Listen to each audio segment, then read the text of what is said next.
Thank you. और इस प्रतिस्पर्धा की चौथी और आखिरी टीम सीआरपीएफ, मैं अनुरोध करूंगा असिस्टेंट कमांडेंट हरनीत सिंह से कृपया मंच पर पधारे और अपने विचार व्यक्त करें। जैन सर, मैं start sir.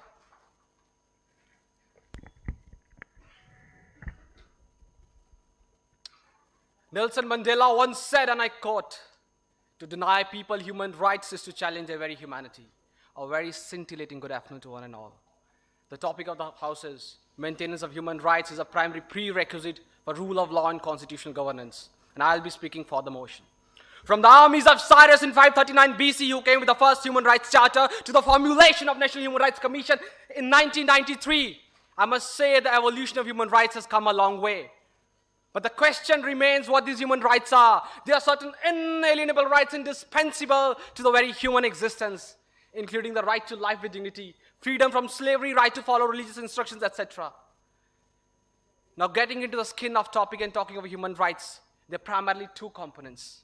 First is the exercise of human rights, and second is about ensuring the exercise of human rights. And my friends, I assure you, it is a second component where the role of state and its actors come to the fore.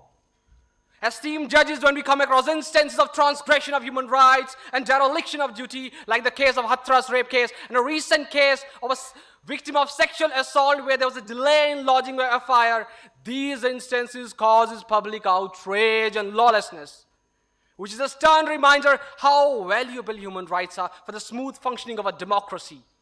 And I would say history has been a testimony to the fact that the regimes showing disdain for human rights have the greatest fall from grace. Breathe the Muammar Gaddafi of Libya or Ben Ali of Tunisia, the regimes witnessed downfall owing to repressive policies. And I would say wherever there's infringement of human rights, there is lawlessness. On the contrary, enforcing rule of law brings us stability. Now, talking of rule of law, it's a concept which embodies a principle where there's an absence of arbitrariness on the part of state. It clearly places a limit on the discretionary part of state. And it also relies on supremacy of laws, thereby necessitating respecting the very human rights embedded in its framework.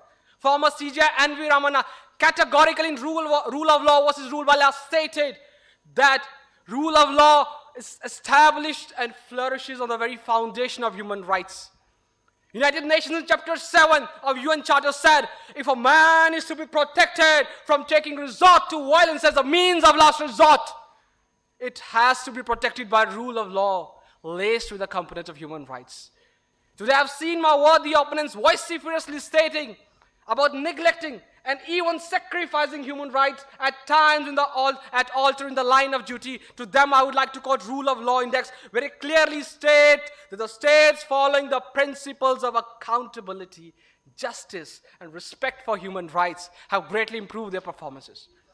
According to the World Happiness Report, countries following the people-centric policy making and people-centric policing have greatly resulted in the constitutional governance. Our civilization has for centuries espoused the principle of Vasudev Kutumbakam, world as one family, and Sabe Manas ki eke jaat pachanbo, recognizing the whole human race as one. I think you must, and everybody else, just think about the importance of human rights that are constitutional makers. Place the human rights at the very center of constitutional governance. Article 32 and 226 of the Indian Constitution clearly takes care of many of your human rights, and even the component of judicial review takes care of your human rights in case excesses do happen. And if tomorrow, on a personal level here, standing for the motion, I would say, if tomorrow I have to do my duty, donning this uniform, wielding the weapon, patrolling across the street, I need to respect the human rights to successfully enforce the rule of law. As I could see the clock ticking and I'm racing against time. Encapsulating my debate, I would say, even if the state has to use the component of coercion to enforce the rule of law, there has to be respect for human rights, and it has been beautifully summarized by Guru Gobind Singh Ji in Persian in Zafarnama. He said, Chunkar az hama hilate dargujast, halalast burdan ba shamshir dast, which means when all stratagem to resort disputes peacefully are fair, only then taking to sword is legitimate. Thank you and have a nice day. धन्यवाद हरनीत। और अब बारी है